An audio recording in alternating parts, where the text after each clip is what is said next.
We can derive a formula for surface area of a right pyramid with a regular polygon base. So a regular means a square, so specifically a square. If it's regular, that means that all of the dimensions on the base are the same. So this formula that we're going to derive only works if that is the situation. It would not work if this was a rectangle. You'd have to separate that question.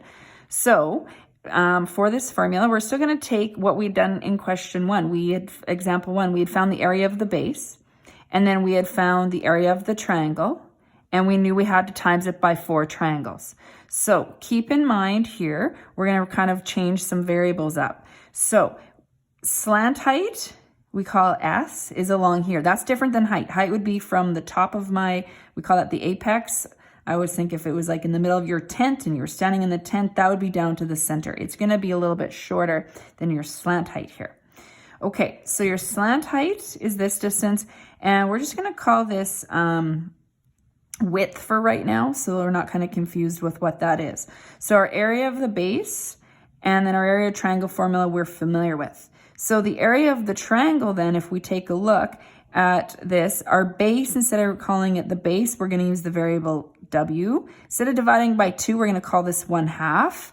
And our height in this triangle right here on the side is the height of that triangle is S. So 1/2 WS is really another way of saying this, times we have 4 triangles. So when we had done example 1, this is what we had done with numbers.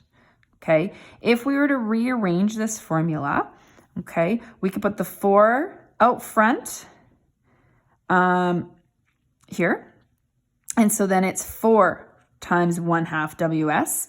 And when we rearrange that, 4 times 1/2, we've just separated that there. And then we have the S and the W different. So why am I rearranging it? Because this is the surface area for a regular polygon base for a right pyramid. So the 1/2 is written out front, S. So that was this part right here was plugged in there. The perimeter of the base is really 4 times the W. So if we know the perimeter of the base, that's how it's written there. And then of course we still have to add our base area, which was from the beginning.